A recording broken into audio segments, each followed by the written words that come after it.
ఒక మనుష్యుడట, గమనించండి, ఒక మనుషుని ద్వారా పాపము ద్వారా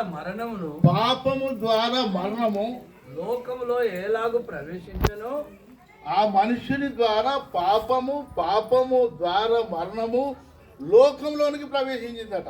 అలాగునే మనుషులందరూ పాపం చేసినందున మరణము అందరికీ సంప్రాప్తమాయను. దేవునికి స్తోత్రం. మరణం అందరికా కొందరికా? అందరికీ.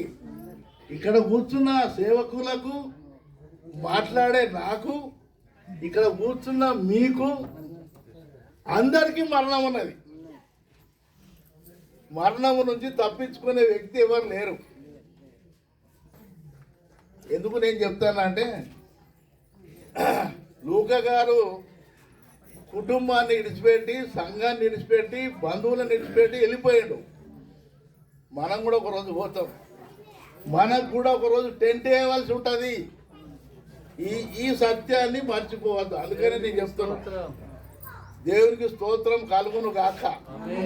ఎందుకు మరణం వచ్చింది అంటే, ఇప్పుడు చూసినాం రోమీయులకు రాసిన పత్రిక 5:12 ఏమున్నదంటే, ఒక మనుషుని ద్వారా. ఎవరా మనిషి?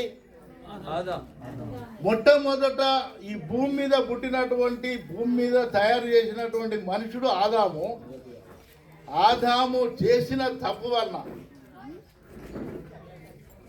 కరోనా ఎట్లయితే అందరికీ ఒకరిగా అంటుకుంటుందో, ఆయన చేసిన తప్పు వలన మనందరికీ అంటుకున్నది ఆ మరణం.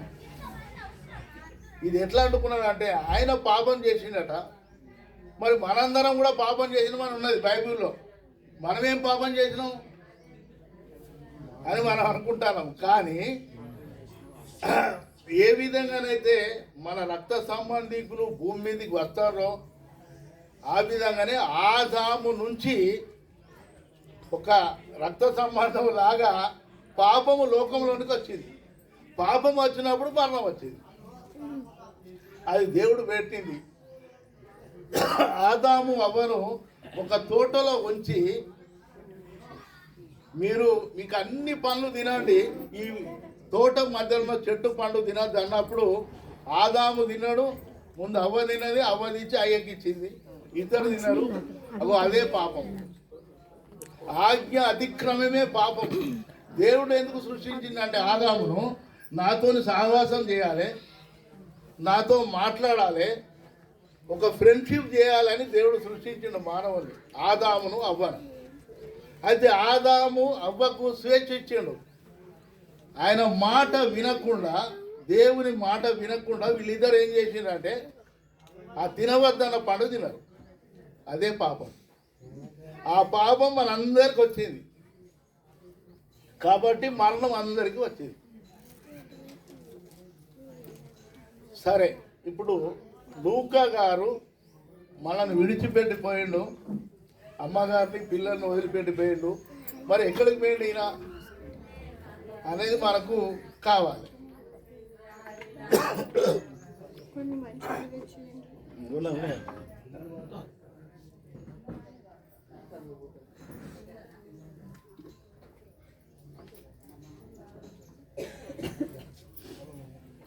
లూకా గారు మనల్ని విడిచిపెట్టి వెళ్ళిండు. సహజంగా అమ్మగారికి, పిల్లలకు, మనవ సంతానానికి దుఃఖం ఉంటుంది. సంఘానికి దుఃఖమే, మనందరికీ దుఃఖమే. కానీ తప్పదు. జాతస్య మరణం ధ్రువం. అందరికీ మరణం వస్తుంది. కానీ ఈ మరణం వచ్చినప్పుడు రెండు స్థలాల్లో ఉంటాడు మనిషి. చనిపోయిన వారు, పరలోకము, నరకం అనేది ఉన్నది. మనం ఎక్కడ ఉండాలి? నరకం అనేది ఏంది? ఎల్లకాలము అగ్ని ఆరదు, పురుగు చావదు, నరకంలో కాలుకుంటూ ఉండాలి. పరలోకం అనేది ఉన్నది, దేవుని దగ్గర ఉంటాం మనం.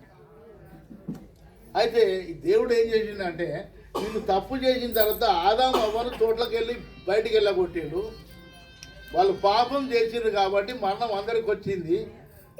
కానీ దేవుడు మళ్ళా మనందరినీ, ఆదాము అవ్వను మనందరినీ దయదలిసి, వీళ్ళకు ఇట్లా తప్పు చేసిండ్రు, ఆయన కూడా వీళ్ళను క్షమించి నేను వీళ్ళు ఎల్లకాలం నా దగ్గర ఉండాలని దేవుడు కోరుకొని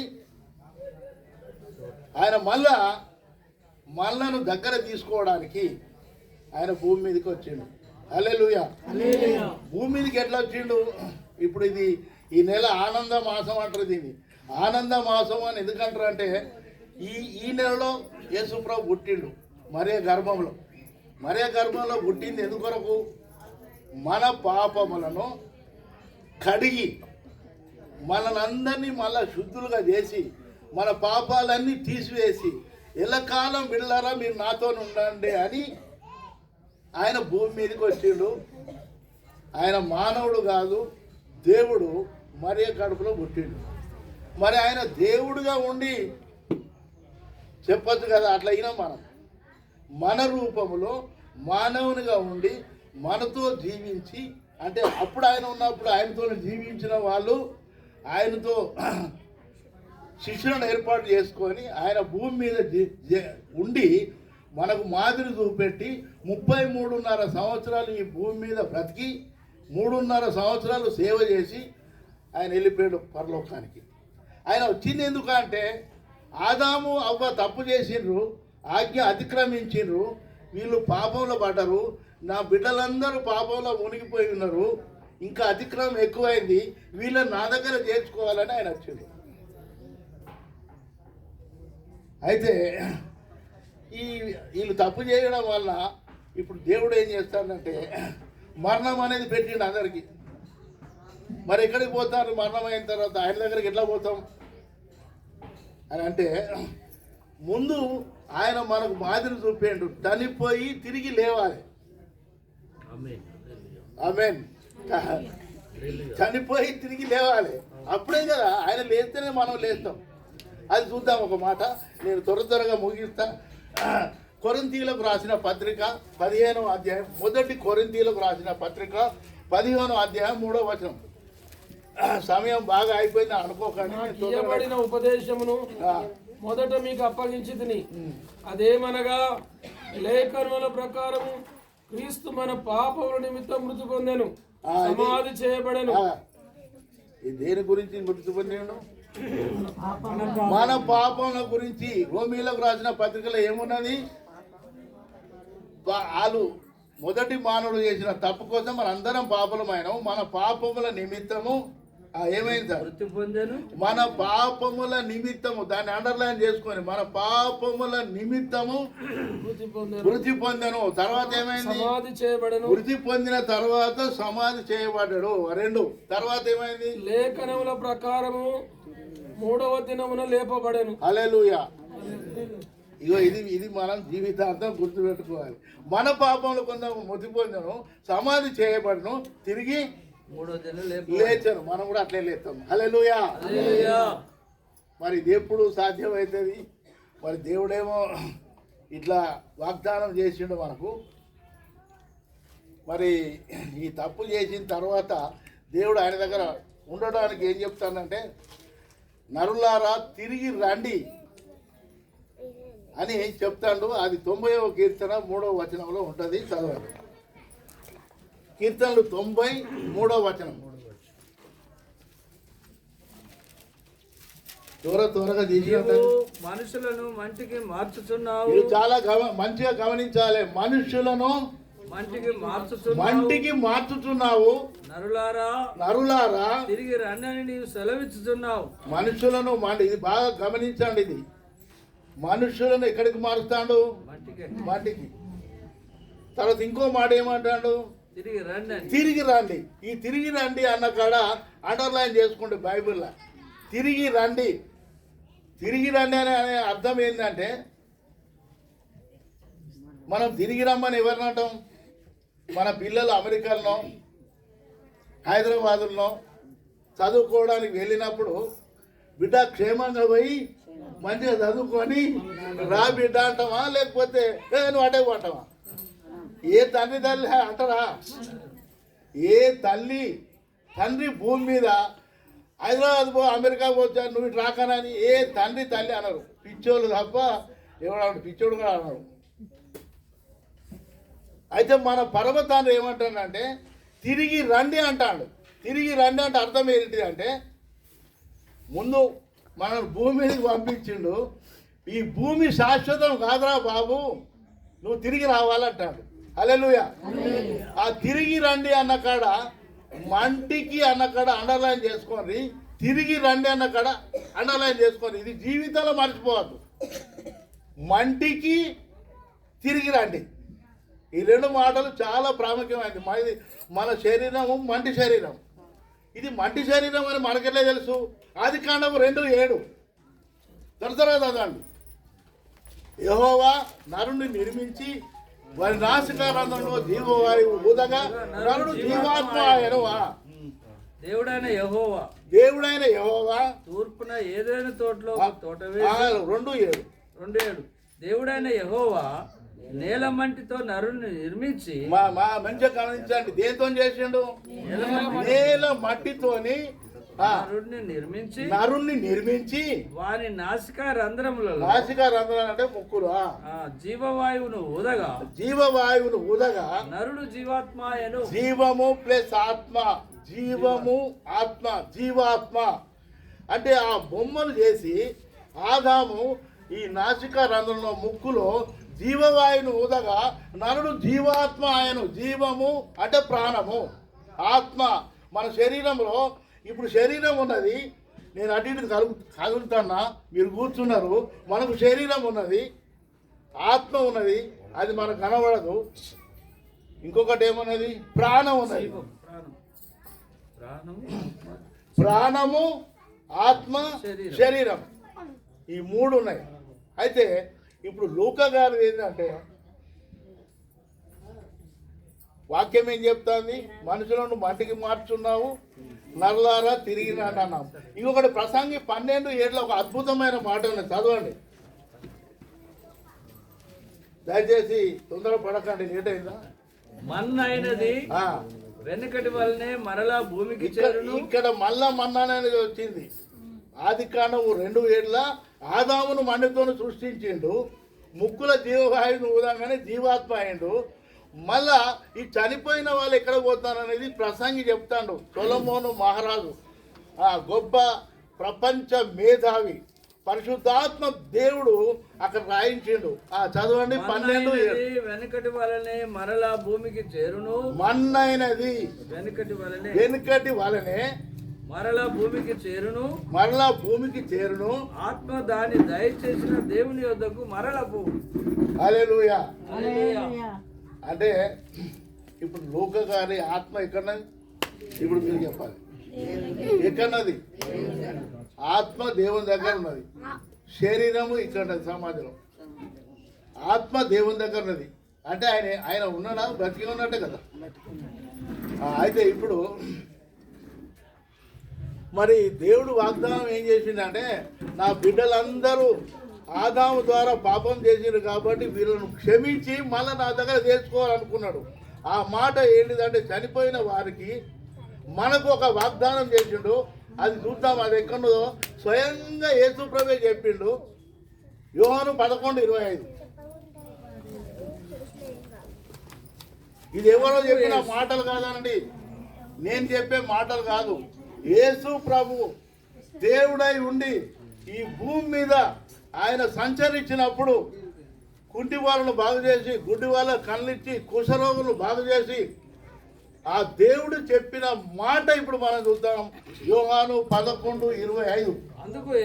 అందుకు యేసు అంటే అందుకు యేసు ప్రభు ఏమంటాడో వినండి. అందుకు యేసు పునరుత్థానం అంటే తెలుసా? పునరుత్థానం అంటే చనిపోయిన వాళ్ళు తిరిగి లేవటం, దాన్ని పునరుత్థానం అంటారు. అయితే ఇప్పుడు యేసు ప్రభు ఏమంటాడు? పునరుత్థానమును జీవమును అంటే చనిపోయి తిరిగి లేచిన వాడిని నేనే, ఇంకా ప్రపంచంలో ఎవ్వరు కూడా లేరు. హల్లెలూయా. నువ్వు ప్రపంచంలో ఎవరినైనా చూడు, ఎక్కడ నున్నారా ఎవడన్నా లేచినవాడు, సచ్చినాడు, ఎవరైనా మీకు తెలుసుడే చెప్పండి. నాకైతే తెలియదు. ప్రపంచంలో అన్ని గ్రంథాలు అన్ని శాస్త్రాలు చెప్తాయి, చచ్చిపోయిన వాళ్ళందరూ భూమిలోకే పోయింది కానీ ఎవరు లేవరు. దేవునికి స్తోత్రం కలుగును గాక. ఆమేన్. తిరిగి లేచినటువంటి ఒకే ఒక వ్యక్తి ఎవరైనా యేసు. హల్లెలూయా. అందుకే ఆయన ఏమంటాడు, పునరుత్థానమును జీవమును అంటే బ్రతుకున్న వాణ్ణి నేనే. ఇంకా నాయందు విశ్వాసం ఉంచువాడు. ఇక ఇప్పుడు చూడండి, ఇప్పుడు మన కథ. నాయందు విశ్వాసం ఉంచిన వాడు చనిపోయినను బ్రతుకును. హల్లెలూయా. హల్లెలూయా. ఇప్పుడు లూకా గారు చనిపోయిందని మనం అనుకుంటాం, తప్పది. ఆయన ఆత్మ దేవుని దగ్గర ఉన్నది. మరి ఇప్పుడు దేవుడు ఇప్పుడు ఏం చెప్తాడు యేసు ప్రభు? నాయందు విశ్వాసం ఉంచిన వారు చెప్పాలి మీరు. నాయందు విశ్వాసం ఉంచిన వాడు చనిపోయినను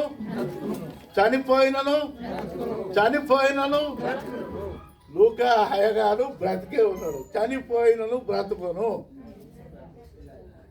ఇక మనం దుఃఖించాల్సిన పని లేదు, ఆయన బ్రతికే ఉన్నాడు.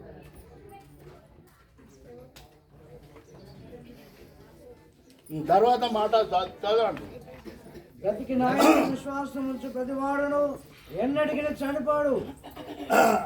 బ్రతికి నాయందు విశ్వాసం ఉంచు నాయందు విశ్వాసం ఉంచు వాడు ప్రతివాడు ఎన్నటికి చనిపోడు. అంటే అది ఎవరికి మాట తెలుసా? ముందు మాట ఏమో లూకా గారికి, నాయందు విశ్వాసం ఉంచిన వాడు చనిపోయినను బ్రతుకును. లూకా గారు బ్రతికే ఉన్నాడు, మనం నమ్మాలి. అయితే చనిపోయిన వారు ఎవరు? దేవుని యందు విశ్వాసం ఉంచిన వాళ్ళే బ్రతికే ఉన్నారు. అలా నో డౌట్. యేసు ప్రభు చెప్పిండు, దేవుడే, నా యందు విశ్వాసం ఉంచండి, మీరు చనిపోతారు భౌతికంగా, కానీ బ్రతికే ఉంటారు అని చెప్పిండు. హల్లెలూయా. తర్వాత రెండవ మాట ఏం చెప్తానంటే, బ్రతికి నాయందు విశ్వాసం ఉంచు ప్రతివాడు ఎన్నటికి చనిపో. వాళ్ళెవరు అంటే మనం ఇలా కూర్చున్నాం. మనం స్తోత్రం. హల్లెలూయా. ఇప్పుడు మనం బ్రతుకున్నామా చచ్చిపోయినావా? చెప్పండి. ఇప్పుడు మనం బ్రతికున్నామా చచ్చిపోయినావా?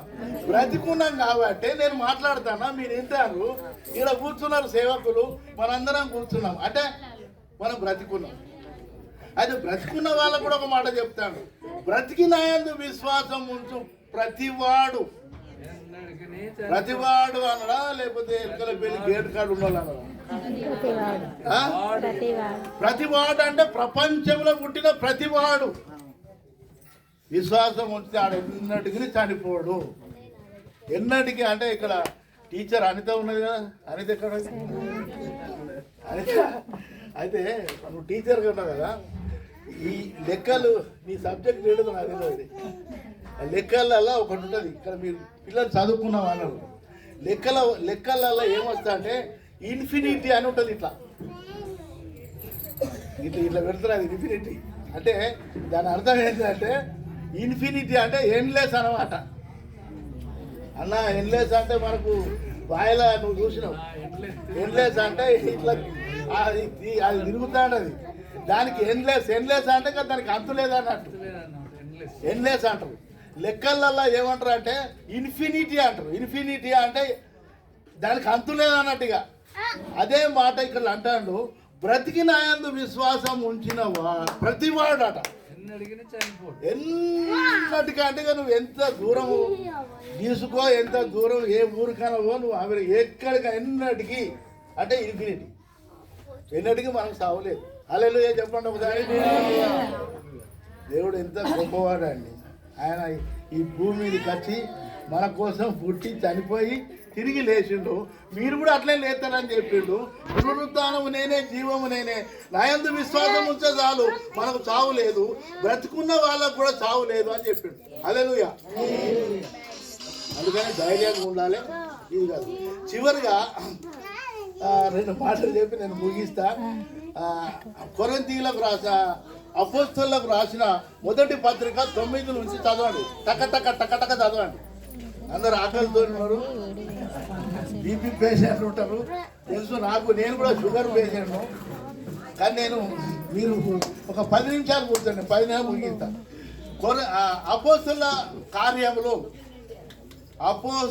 కార్యములు మొదటి అధ్యాయము 9వ వచనము నుంచి చదవండి. సల్మనయ్య గారు అందరికి నచ్చినట్టు చదవండి. యేసు ప్రభు పునరుత్థానమై లేచి ఆయన ఎక్కడున్నాడు? ఈ మాటలు చెప్పి ఆ, వారు చూచుచుండగా ఆయన ఆరోహణమాయను. వాళ్ళ అంటే ఎవరు? వాళ్ళ ఆయన ఎంబడున్న శిష్యులు చూస్తుండగా యేసు ప్రభు ఆరోహణమైండు. అంటే ఆరోహణం అంటే ఏంటిది? ఆరోహణము అంటే పైకి లేచుతున్న ఆరోహణం అంటారు. చదవండి. ఆరోహణమాయను. ఈ మాటలు చెప్పి వారు చూస్తుండగా ఆయన ఆరోహణమాయను. ఆరోహణమాయను. అప్పుడు వారి కన్నులకు కనబడకుండా ఒక మేఘము ఆయనను కొనిపోయాను. అక్కడ ఉన్న వాళ్ళకు యేసు ప్రభు కనపడకుండా ఒక మేఘము కొనిపోతుందట. అంటే మేఘములకు వెళ్ళి యేసు ప్రభు వెళ్ళిపోతాడు. పతంగి కదా వెళ్ళిపోతుంది చూడు, పతంగి చిన్నపిల్లలు ఎగిరితే. అయితే అట్లా ఎగిరిపోతాడు ఆయన. ఎక్కడ ఎగిరిపోతాడు ఆయన? ఎక్కడ నుంచి ఎగిరిపోతాడు? మేఘముల మీద కొనిపోబడతాడు. చదవండి సార్. ఆయన వెళ్ళుచుండగా వారు ఆకాశం వైపు తేరి చూచుచుండిరి. అంటే ఆయన దగ్గర ఉన్న వాళ్ళు ఆకాశం వైపు చూస్తారట. మనం చూస్తాం కదా, పతంగి పోతా అంటే, రాకెట్ పోతా అంటే, విమానం పోతా అంటే చూస్తాం కదా. యేసు ప్రభు ఆరోహణమై మీదికి వెళ్ళిపోతా ఉన్నాడు. అక్కడ ఉన్న వాళ్ళు చూస్తా ఉన్నారు. ఇదిగో తెల్లని వస్త్రము ధరించుకొనిన ఇద్దరు మనుషులు వారి వద్ద నిలిచి. ఇద్దరు వ్యక్తులు తెల్లని వస్త్రములు అంటే వీళ్ళెవరు? దేవదూతలు ఇద్దరు అక్కడ నిలబడి, గలిలయ మనుషులారా, ఓ మనుషులారా, మీరు ఎందుకు నిలిచి ఆకాశం వైపు చూచుచున్నారు? ఎందుకు చూస్తాను మీద? మీరు ఏం చూస్తాను? మీరు ఎందుకు చూస్తాను అని అడుగుతారా? మీ యొద్ద నుండి పరలోకమునకు చేర్చుకొనబడిన ఈ యేసే ఏ రీతిగా పరలోకమునకు వెళ్ళుట మీరు చూచితురు. ఏ రీతిగా పరలోకానికి ఆరోహణమై మేఘాల మీద కొనిపోబడుతుండో, ఆ యేసే ఏ విధంగా పైకి పోతాడో ఆ రీతిగానే ఆయన తిరిగి వారితో చెప్పిరి. ఆ రీతిగానే ఆయన ఎక్కడికి తిరిగి వచ్చునని వారితో చెప్పి. అంటే వీధికి వెళ్ళిపోయాడు, మళ్ళీ ఎక్కడికి వస్తాడు? హల్లెలూయా. ఆయన మొదటిసారి కన్య గర్భంలో పుట్టిండు. మనం కొరింథీయుల రాసిన పత్రికలో చదివినాం.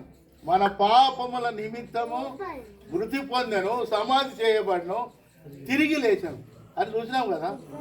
అయితే లేచిన తర్వాత మీదికి వెళ్ళిపోతాను, మేఘాల మీద వెళ్ళిపోతాడు. ఆయన ఏ విధంగా పైకి వెళ్ళిపోతాడో మళ్ళీ అదే విధంగా కిందికి వస్తాడు. అది రెండవ రాకడ. హల్లెలూయా. అప్పుడేం జరుగుతుందో చూసి నేను ముగిస్తా. మరి ఆయన రెండవ రాకడ వచ్చినప్పుడు ఏం జరుగుతుంది అది కూడా మనం తెలుసుకోవాలి. తెస్సలోనికైలకు రాసిన మొదటి తెస్సలోనికైలకు రాసిన పత్రిక 4వ అధ్యాయము 13 నుంచి 18 వరకు టక్క చదవండి. సహోదరులారా, నిరీక్షణ లేని ఇతరుల వలె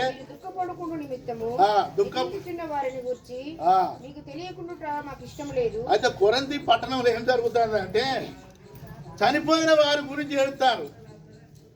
సహజంగా ఏడుతారు అందరూ. లాజరు చచ్చిపోయినప్పుడు యేసు ప్రభు కూడా ఏడ్చిండు. మానవ శరీరం మీద ఉన్నాడు ఆయన. ఇది 11:25 ఉంటుంది, చదవద్దు. కానీ యేసు ప్రభు కూడా దుఃఖపడ్డాడు. మరియా మార్త, ప్రభువా నువ్వు ఇక్కడ ఉన్నట్లయితే మా తమ్ముడు చనిపోకపోదు కదా అని ఏడిస్తే యేసు ప్రభు కూడా కన్నీళ్లు విడిచనే ఉంటుంది. అయితే మనం మానవులం కాబట్టి చనిపోయినప్పుడు ఏడవడం సహజం. ఇప్పుడు అమ్మ కానీ పిల్లలు కానీ బిడ్డలు అలా మనవల సంతానము సంఘం అందరు ఏడుస్తూ ఉంటారు. సహజం, అది తప్పు కాదు. అది కానీ ఎల్లకాలం ఏడుచుడు తప్పు. ఏడవాలి కానీ ఎల్లకాలం ఏడుచుడు తప్పు. అయితే ఈ కొరింథీలో ఉన్న పట్టణస్తులు ఏం చేశారంటే వాళ్ళ ఇళ్ళలో ఏమైనా చచ్చిపోతే ఒకటే ఏడుచుడు అన్నమాట. అందుకనే అక్కడ దేవుడు రాయించిండు, సహోదరులారా నిరీక్షణ లేని ఇతరుల వలె. మనకు నిరీక్షణ ఉన్నది. ఏం నిరీక్షణ? మనం ఒకరోజు లూకా గారిని చూస్తాము, అలా అనుమానం లేదు. మనం ఎప్పుడు చూస్తాం అది కూడా చెప్తాను. మనకు విశ్వాసం ఉంటే ఓకేనా. యేసు ప్రభు నమ్మిన వారు విశ్వాసులు అయితేనే మనం ఆయనను చూస్తాం. ఇక లేకపోతే ఛాన్స్ లేదు. అందరూ చూస్తారని అనుకోవద్దు. వాక్యంలో ఉన్నది నేను చెప్తాను ఖచ్చితంగా. ఇది నా మాటలు కాదు. యేసు ప్రభుని ఎవరైతే విశ్వసిస్తారో, ఆయనను వెంబడిస్తారో, ఆయనతోని సహవాసం కలిగి ఉంటారో వాళ్ళు తప్పకుండా లూకాయ గారిని చూస్తారు. హల్లెలూయా. చదవండి. సహోదరులారా, నిరీక్షణ లేని ఇతరుల వలె మీరు దుఃఖపడకుండా నిమిత్తము నిద్రించుచున్న వారిని గురించి మీకు తెలియకుండా మాకు ఇష్టం లేదు. నిద్రించిన వారు అంటే ఏంటిది? మన లెక్క ఆ దుప్పటి కప్పుకొని పండుకునే వాళ్ళు కాదు. నిద్రించుట అంటే యేసు ప్రభు దృష్టిలో వాళ్ళు మళ్ళలేస్తారు, అందుకే నిద్రించుట అన్నారు. చనిపోయిన అంటే లూకా గారు కూడా నిద్రిస్తాడు, లేస్తాడు. అదే మాట మనం చూస్తాం. ఈ మాటలు వెరుగు చెప్తానంటే యేసు ప్రభే చెప్తాను. నిద్రించుతున్న వారి గురించి పరిశుద్ధాత్మ దేవుడు అక్కడ రాయించాడు. నిద్రించుతున్న వారి గురించి మీకు తెలియకుండా మాకు ఇష్టము లేదు. నిద్రించుతున్న వారు అంటే యేసు ప్రభులో నిద్రించిన వారు. వాళ్ళు పండుకున్నారు, వాళ్ళు ఒక రోజు లేస్తారు. హల్లెలూయా. చదవండి. యేసు మృతి పొంది తిరిగి లేచినని మనం నమ్మిన ఎడల, ఆయన యేసు మృతి పొందిండు, తిరిగి లేచిండు అని మనం నమ్మాలి. అంతే. యేసు మృతి పొందిండు అని మనం నమ్మాలి. తిరిగి లేచిండు అని నమ్మాలి. అదే ప్రకారం ఇక్కడ మంచిగా వినాలి. అదే ప్రకారము యేసు నందు నిద్రించిన వారిని ఇప్పుడు ఎవరి యందు నిద్రించిండు? లూకా గారు మంచి సాక్ష్యాలు చెప్పిండ్రు. అన్న కూడా మంచి సాక్ష్యాలు చెప్పిండు. ఏది నేను అప్పుడే వచ్చి వింటానా? ఏ ప్రశ్న అడిగినా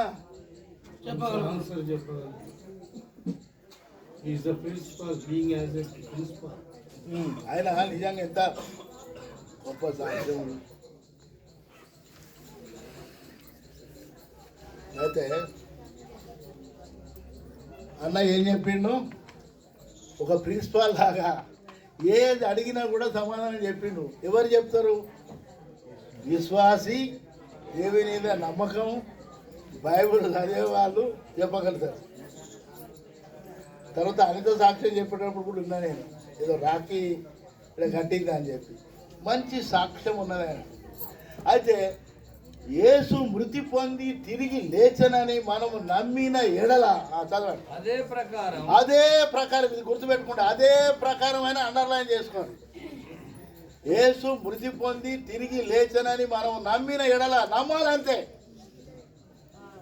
మనము ఆయన పుట్టింది చూడలేదు, ఆయన మన కోసం శిల మీద చనిపోయింది చూడలేదు, సమాధి చేయబడదు చూడలేదు, తిరిగి లేచింది కూడా చూడలేదు. మరి మనం ఎట్లా నమ్ముతాము అని అంటే ఆయనతోని తిరిగిన శిష్యులు. యోహాను సువార్తలు ఉంటుంది, ఇప్పుడేం తీయద్దు. మేము ఏది చూచితమో, ఏమి వింటిమో, ఏది కన్నులారా చూచినమో, ఏది కనుగొంటిమో, ఏది మా శరీరము తాకి చూచనో అదే మీకు చెప్తున్నాం అన్నారు. ఎవరు? ఈ బైబిల్ రాసినటువంటి శిష్యులు.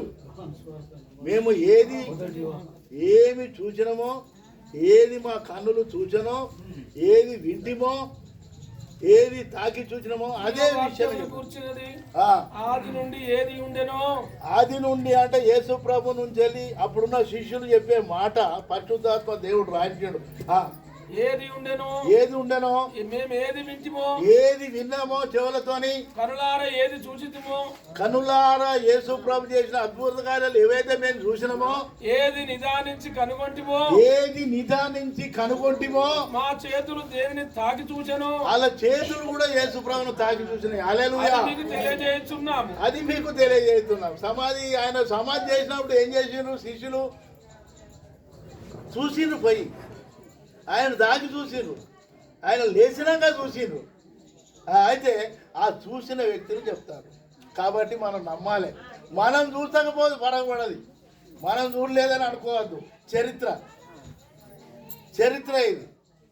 పెద్ద పెద్ద మహానుభావుల చరిత్ర కూడా మనం చూడకుండా నమ్ముతాం పుస్తకాలు చదివి. మరి యేసు ప్రభును చూసిన వాళ్ళు, ఆయనతో తిరిగిన వాళ్ళు, ఆయన అద్భుతాలను చూసిన వాళ్ళు చెప్తారు. ఏమని చెప్తారు? ఆయన మన కొరకు వృద్ధి పొంది తిరిగి లేచినని మనం నమ్మిన ఎడలా. మళ్ళీ చదవండి అదే మాట. మొదటి తెస్సలోనికైలు అయిపోయింది ప్రసంగా.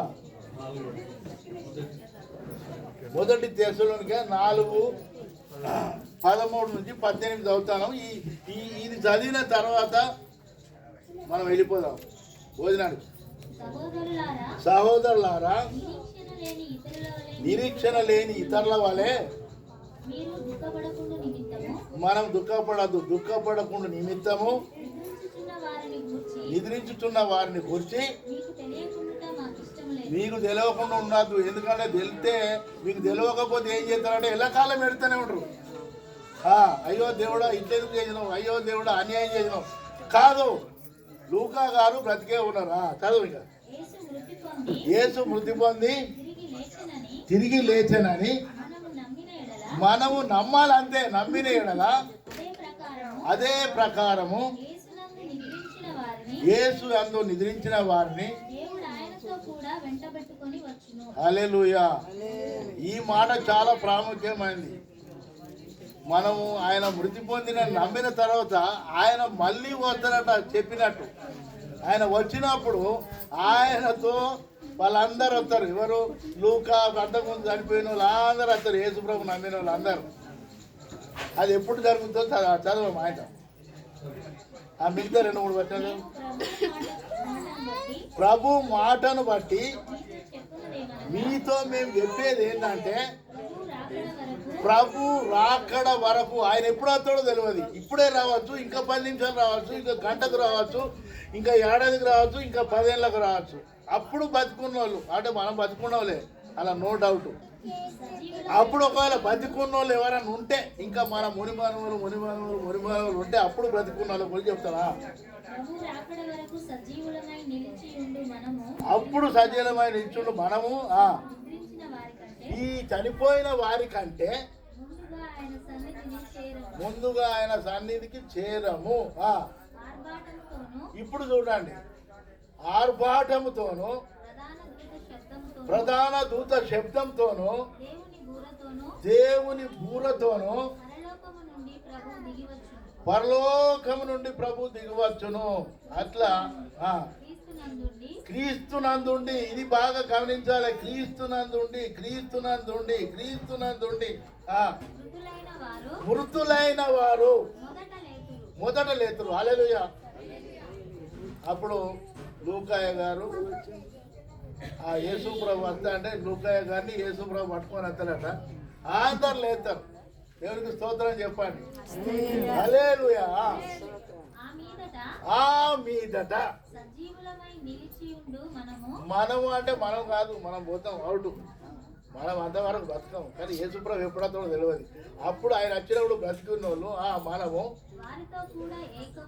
వారితో కూడా ఏకముగా ప్రభువుని ఎదుర్కొనుటకు ఆకాశ మండలమునకు మేఘముల మీద కోల్పోబడదు. హల్లెలూయా. ఇప్పుడు హల్లెలూయా. అబ్బా, ఎంత గొప్ప ధన్యత అండి యేసుప్రభు నమ్ముకున్న వాళ్ళకు. లూకాయ గారు ఇటు అత్తడు, ఆయన వస్తా అంటే మధ్య ఆకాశంలో మనం కూడా ఎగిరిపోతూ ఉంటాం మేఘం మీద. యేసుప్రభు ఎట్లా మేఘం మీదకి వెళ్ళిపోయాడో, మేఘాల మీద వెళ్ళిపోయాడో, యేసుప్రభు వచ్చినప్పుడు లూకాయ గారు ఇట్లా వస్తా అంటాడు, మనం ఆడిపోతాం. వాళ్ళు భూమి మీదకి దిగరు కానీ మనం ఆడిపోతాం. అయితే ఇప్పుడు ఈయన ప్రాణము ఆత్మ ఎక్కడున్నదంటే యేసు ప్రభువులో ఉన్నది. ఆయన బ్రతికే ఉన్నాడు. ఆయన వచ్చినప్పుడు ఆయన వస్తా అంటాడు, మనం మేఘాల మీద వెళ్ళిపోతాం. దేనికి స్తోత్రం కలుగును గాక. అయితే మరి ప్రాణమును ఆత్మ అక్కడ నీకెళ్ళే తెలుసు అని అంటారా? బైబుల్లో రాసినది కొలస్సీలకు రాసిన పత్రిక 3వ అధ్యాయం 3వ వచనం. ఇది చదివి మనం ముగిద్దాం. భూ సంబంధమైన వాటి మీద మన మనసు అంతా ఎక్కడ ఉంటుంది? భూమి మీద, బంగ్లాల మీద, భూముల మీద, కార్ల మీద, బంగారం మీద, చీరల మీద మన మనసు ఉంటుంది. వాక్యం ఏం చెప్తాది? చదవన్న గారు. మీరు క్రీస్తు కాదు మొదటిది పైన వాటిని వెతుకుడి. పైనున్న వాటిని వెతకండి. పైన యేసు ప్రభు దేవుని కుడి పార్శ్వన కూర్చుని ఉన్నాడు. యేసు ప్రభు దేవుని పక్కకే కూర్చున్నట్ట. ఇట్లా అన్నవును అయ్యగారు కూర్చున్నట్టు ఆ కుడి పార్శ్వన కూర్చున్నాడా. పైనున్న వాటి మీదనే కానీ భూ సంబంధమైన వాటి మీద మనసు పెట్టుకోనప్పుడు. పైనున్న వాటి మీదనే మనసు పెట్టుకోండి అంటే పైనున్న వాటిని ఆలోచించండి. నేను రేపు చనిపోతా, తప్పకుండా నేను పరలోకంలో ఉండాలని ఆలోచించండి అని అర్థం. ఏలయనగా మీరు మృతి పొందితిరి అంటే మనం యేసు ప్రభు నమ్ముకున్నప్పుడే ఆయన మనం తీసేసుకున్నాడు. మీరు మృతి పొందితిరి, మీ జీవం క్రీస్తు కూడా. ఇక్కడ ఈ మాట అండర్లైన్ చేసుకోండి దయచేసి. బైబుల్ ఉన్నవారు మీరు క్రీస్తు కూడా దేవుని యందు దాచబడి ఉన్నారు. ఏం దాచబడి? మీ జీవం క్రీస్తు కూడా దేవుని యందు దాచబడి ఉన్నది. ఇప్పుడు నేను అడిగింది ఏంటిది? అసలు లూకాయ గారి ఆత్మనేమో ప్రసంగి 12:7 ఆయన ఆత్మ అక్కడన్నది, శరీరం ఇక్కడన్నది, మరి ప్రాణం ఎక్కడన్నది అని అంటే కొలసీలకు రాసిన పత్రిక. మీ జీవం అలగదు ఆ వాక్యం జాగ్రత్తగా వినాలి. మీ జీవము క్రీస్తు కూడా దేవుని యందు దాచబడి ఉన్నది. హల్లెలూయా హల్లెలూయా. అంటే ప్రాణము ఆత్మ, జీవం అంటే ఆత్మ, ప్రాణము ఆత్మ దేవుని దగ్గర, శరీరం ఇక్కడది. కానీ ఈ శరీరంలోనికి ఆత్మ ప్రాణం ఎప్పుడొస్తాయంటే ఆయన మేఘాల మీదకి కిందికి దిగేటప్పుడు లూకాయ ఇక పో నీ శరీరంలోకి అన్నప్పుడు ఆత్మ ఉన్ను ప్రాణమైన శరీరం పోయి ఆయన లేస్తాడు. ఆయన లేచిన తర్వాత వాళ్ళందరినీ వెంట పెట్టుకొని వస్తాడు. దేవుని దేవాలయం మన బతకం. బతికిన వాళ్ళు మేఘాల మీద పతంగి ఎగిరిపోయినట్టు మనం కూడా మేఘాల మీద ఎగిరిపోతాం. అందుకనే భూమి మీద ఉన్నటువంటి బంగ్లాలు, భూమి మీద ఉన్నటువంటి బంగారము, భూమి మీద ఉన్న ఆస్తులను, పొలాలను, వీటి మీద మనసు పెట్టుకోకండి. అంటే అవి మొత్తమే వద్దని అంటలేదు దేవుడు. అది లేకపోతే మనకి ఇచ్చింది ఆయనే, భూమి ఇచ్చింది ఆయనే, బంగ్లా ఇచ్చింది ఆయనే, బంగారం ఇచ్చింది ఆయనే. కానీ వీటి మీదనే మనసు పెట్టుకొని మీరు ఆగం కాకండి. పైన వాటిని వెతకండి అంటే యేసు ప్రభుని వెతకండి, మీరు ఎల్లప్పుడూ నాతో ఉంటారని దేవుడు చెప్తాడు. అయితే ఇప్పుడు మనం ఏం చేయాలి? ఇక ఫైనల్గా మనం ఏం చేయాలి? యేసు ప్రభువును నమ్మాలి దేవుడు అని. ఆయన నమ్ముకుంటే మనం పరలోకం దొరుకుతుంది, నమ్మని వారికి నరకము. దేవుడు ఈ మాటలను దీవించును గాక. అమ్మకు, లూకాయ గారి కుటుంబానికి, వాళ్ళ ముగ్గురి కూతుర్లకు, వాళ్ళ మానవ సంతానానికి దేవుడు దీవించును గాక. ఈ ఆదరణ మాటల చేత ఒక్కరినొకడు అంత ఏమన్నది? ఈ మాటల చేత ఒకరినొకరు ఆదరించుకోవాలి. ఏమని ఆదరించుకోవాలంటే యేసు ప్రభు మనకున్నాడు, మనకు చింత లేదు. ఒకరోజు లూకాయ గారిని మనం చూద్దామని మనకు మనం అనుకొని ప్రార్థన చేసి దేవుని లోపల నడవాలి, దేవునితోనే ఉండాలి. దేవుడు ఈ మాటలను దీవించును గాక. ఆమేన్. మంచి శుభవార్త మరి లాయర్ గారు మనకు వినిపించారు. ఇది విశ్వసించిన మనం నిరీక్షణ కలిగి ఉన్నాం. మనకు ఎందుకంటే యేసు ప్రభు వస్తారు, తీసుకొని పోతారు. ఆయన మేఘాల మీద పోయిండు, మళ్ళీ వస్తాడు, మనం మేఘాల మీద వెళ్తాం. సరే, ఇది మంచిది. దేవునికి వందనాలు. సహోదరుడు ఫిలిప్పీకు మనం ఈ సమయాన్ని అప్పగిస్తున్నాం. ఆయన కొన్ని మాటలు చెప్పి ప్రార్థన చేస్తారు. ఆశీర్వాదంతో ముగించుకుందాం. లూకా నాకు పరిచయం అయింది వెబ్సైట్లో. అయినా ఎప్పుడు కూడా చాలా పెద్ద విశ్వాసి. ఇక్కడ చర్చి కట్టేటప్పుడు కూడా మనం ఎవరు రాకముందే ఆయన పనికి వచ్చేది. చాలా పెద్ద విశ్వాసి. దేవునికి వందనాలు.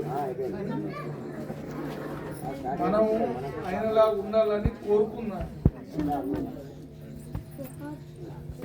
ఇక్కడ పక్కకున్న ఎఫ్సి పడేటప్పుడు ఆయన 76లో నా తండ్రి నేను ఒక ఆఫీసర్ దగ్గర ఉన్నప్పుడు ఆయన నాకు గుర్తెరుగుదును. అప్పటి నుంచి ఆయన ఎక్కడ పెట్టినా నాకు తెలియదు, నేను ఎక్కడ పెట్టినా ఆయనకు తెలియదు. కానీ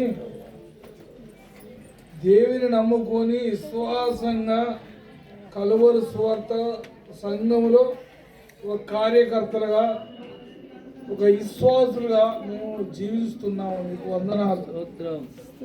నువ్వు వచ్చువారు దాకా, మేము చచ్చువారు దాకా మాతో నువ్వు ఉన్నావని మేము నమ్ముతున్నాం. ఎందుకంటే తండ్రి చాలా పెద్ద కుటుంబం, చాలా సుతారు పని చేసేవాడు, చాలా మంచివాడు. ఇక ఊహించండి రీతిగా ఆ బిడ్డలను నువ్వు ఆశీర్వదించమని కుమారులను, కుమార్తెలను, అల్లులను, మనవరాళ్లను, కోడళ్లను వాళ్ళందరినీ నీ ఆశీర్వాదాల చేత నింపి నీ మహిమ కొరకు లోక ఇడిచిపెట్టిన సేవను పిల్లలందరూ కూడా దాన్ని అనుభవించుకుంటూ శోధనలో, వేదనలో, కష్టంలో, దుఃఖంలో అన్నిట్లో కూడా ప్రభువా నీ కొరకు జీవించడానికి వారికి ముద్రేయమని బతిమలాడుతున్నాను. యేసుదేవుడా నీకు వందనాలు నాయనా, నీకు వందనాలు. చెప్తాం కానీ మేము ఊహించని రీతిగా సాతాను వాళ్ళను పల్లి కొట్టిస్తాడు. అటువైపు చూడక ఇటువైపు చూస్తూ కుటుంబంలో ఓపిక, ఓర్పు, శాంతి, సమాధానంతో మేము జీవించాలంటే నీ కంచె, నీ కాపు, నీ భద్రత ఎప్పటికీ ఈ పిల్లల మీద ఆశీర్వాదాలుగా రానియవలసిందే కోరుకుంటూ ఈ సమయాన్ని నీ చేతిలో పెడుతూ బిడ్డలను దీవించాలని ఆశిస్తూ క్రీస్తు నామములో ప్రార్థన చేస్తున్నాము తండ్రి. ఆమేన్. వారు ఆశీర్వాదం ఇస్తారు. తండ్రి అయిన ప్రేమ, కుమారుడైన యేసు క్రీస్తుల వారికి కృప, అన్యోన్య సహవాసం ఇప్పుడు ఎల్లప్పుడు మనందరికీ కుటుంబ మనకును సంఘానికి ప్రత్యేకంగా లూకా గారు విడిచిపెట్టిన కుటుంబంలోను, బంధువులకును, భక్తులకును, వారి పిల్లలకును, సంఘానికి సదాకాలం తోడు నీడ ఉండి ఎల్లప్పుడూ విశ్వాసంలో నిలబడుదురుగాక. నువ్వు మాట చెప్పు.